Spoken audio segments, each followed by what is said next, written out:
the opening of the 18th century, the world was growing weary of war. The brutal rule of Spain had been overcome, and the aggressive ambition of Louis XIV was checked by the diplomatic skill of William of Orange, while the increasing sea power of Great Britain was beginning to balance the continent. The divine mission of Gratius in the previous century was bearing fruit, and though France and England contended here and there, these struggles were not wars of extermination. Forces other than warlike were getting exercise and practice, and where was the opportunity better than in a new world in Aquidneck, the Isle of Peace by the Sea? Where did the new forms of civilization assert themselves better and in a more graceful form? New England was just passing out of the ebb. The later 17th century had not developed citizens equal to the pioneers who had led the way, but stronger men were coming. In the 80s, there was a marked increase of commerce, of which a large share came to Newport. With commerce came the opportunity for that expansion which the conditions of the place greatly favored. In his century sermon of 1738, Callender cited Neal in the statement, "This is deservedly esteemed the paradise of New England for the fruitfulness of the soil and the temperateness of the climate." Enthusiasts for this landscape and climate have magnified and illumined their theme with every resource of rhetoric as time has gone on. It appeals to one's alertness rather than to a lazy receptivity. You miss its quality entirely if your faculties are not in a state of real activity. This does not exclude composure or imply excitement. In winter, there might be difference of opinion. Mr. George Bradford, a true lover of nature, told me there was all the capricious, beguiling promise of the New England spring, with double disappointments in effect. Yet a fine day can tempt a zealot in the wise.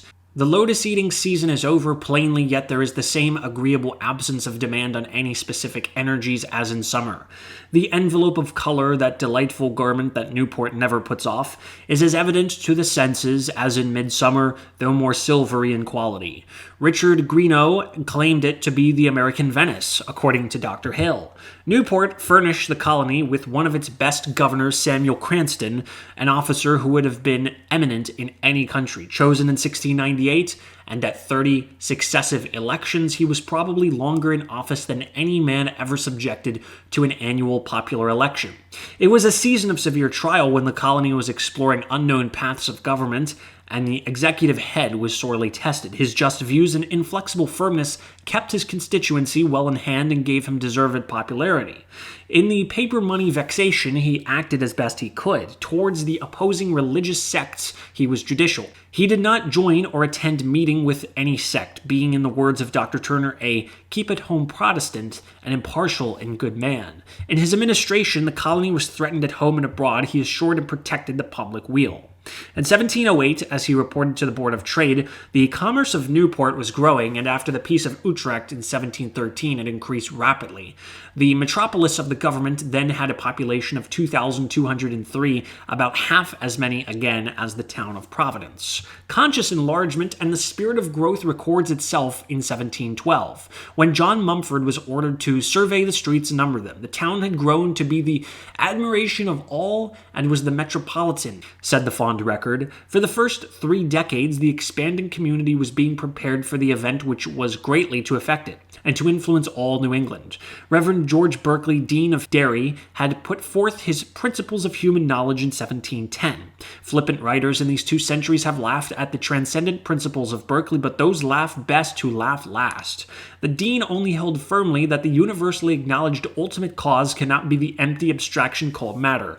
There must be living mind at the root of things. Mind must be the very substance and consistence and cause of whatever is. In recognizing this wondrous principle, life is simplified to man. Certainly the world of knowledge has moved towards, rather than away from, the philosopher since this was written. Here was the creative and impelling idea needed to lift commercial and material Newport out of pioneer life and into communion with an older civilization and a more refined culture. Berkeley, on his way to found a college at Bermuda, landed at Newport January 23, 1729, by accident or design, as is disputed, and remained there about 3 years. Reverend James Honeyman was preaching in Trinity Church, founded at the beginning of the century, when the letter from Dean Berkeley proposing to land was received. He read it to the congregation, dismissing them with a blessing. The pastor and flock repaired to the wharf in time for the landfall. In this dramatic manner, the ideas of the old world were received into the new.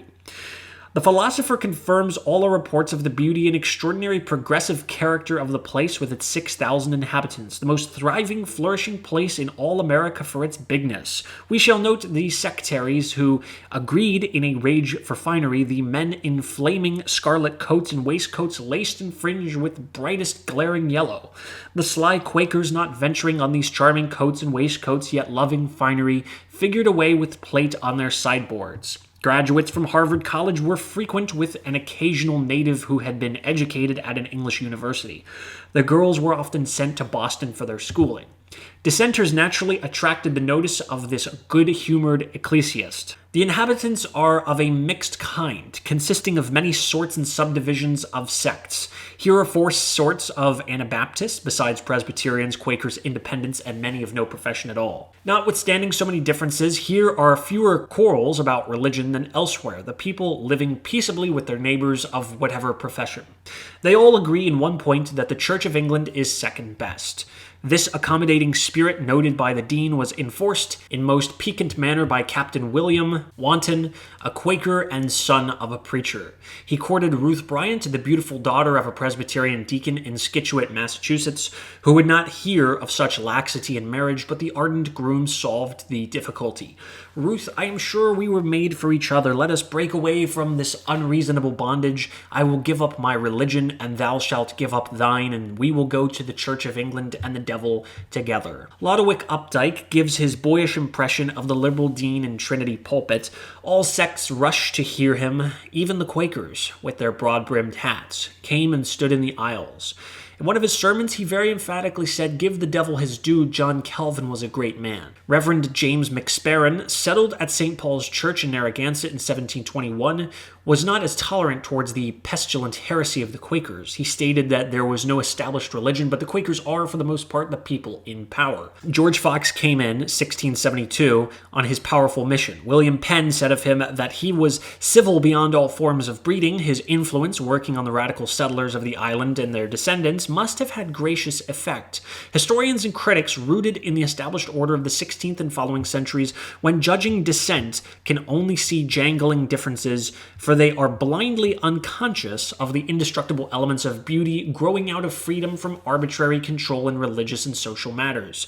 Good Dean Berkeley cited 4 varieties of Anabaptists among his new friends and neighbors. Anabaptism simply meant the worst form of anarchy to an ordinary Catholic or Calvinist of the differing centuries. Yet the conservative Erasmus could term them a people against whom there is very little to be said. In some cases, goaded by severe laws, they were wild and fanatical, but were in general mystically sincere and pious.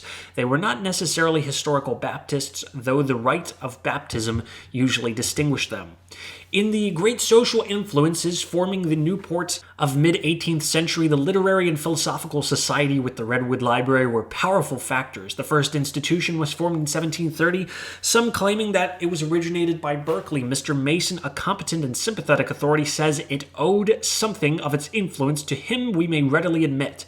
But when he came to Newport intellectually, he found it no barren wilderness. The people were chosen and elect. Whether we consider Coddington, John Clark, and the disciples of Anne Hutchinson, or the friends of Roger Williams, or the converts of George Fox, or the enterprising spirits gathered into the most thriving place in all America. The Quaker Wanton and the high Puritan Ruth Bryant, molded into genial Episcopalians, were fair examples of this annealing culture. They had books already, as will be shown later, and representatives of all the sects. Jacob the Quaker Scientist, Collins and Ward, Seventh-day Sabbatarians, Callender, a Baptist, Leeming, a Congregationalist, the Episcopal Honeyman, and others banded together. There was an elaborate set of rules with forfeits and fines for all sorts of neglect and misfeasance, as was common then, some showing the earnest spirit of life prevailing. The society was to consider some useful question in divinity, morality, philosophy, history, etc., but nothing shall ever be proposed or debated which is a distinguishing religious tenet of any one member. Whoever shall make it an excuse to avoid giving his opinion that he has not thought of the question or has forgot what the question is, shall forfeit 1 shilling. Whoever is unprovided of a proper question on his turn to propound one shall forfeit 1 shilling. The first authentic paper is dated in 1735, though there must have been earlier examples. The society was conducted vigorously and continued until about 1747 and had some occasional members, among whom was Stephen Hopkins of Providence. Reverend Dr. Samuel Johnson, another participant, lived at Stratford, Connecticut. He was an ardent disciple of Berkeley, visiting him soon after his arrival. As he was invited to the rectorate of Trinity in 1750, it shows the permanence of Berkeley's influence in the colony. Afterwards, he was president of King's College, New York. Newport was a favorite destination for Scotch immigrants, and accordingly, their influence was strong in the community. We get an inkling of the relative importance of the port from this statement of Dr. Waterhouse. Between the years 1746 and 1750, there came over from Great Britain to the English colonies a number of Scotch gentlemen. Some settled in Philadelphia, some in New York, but the greater part sat down in that pleasant and healthy spot, Rhode Island.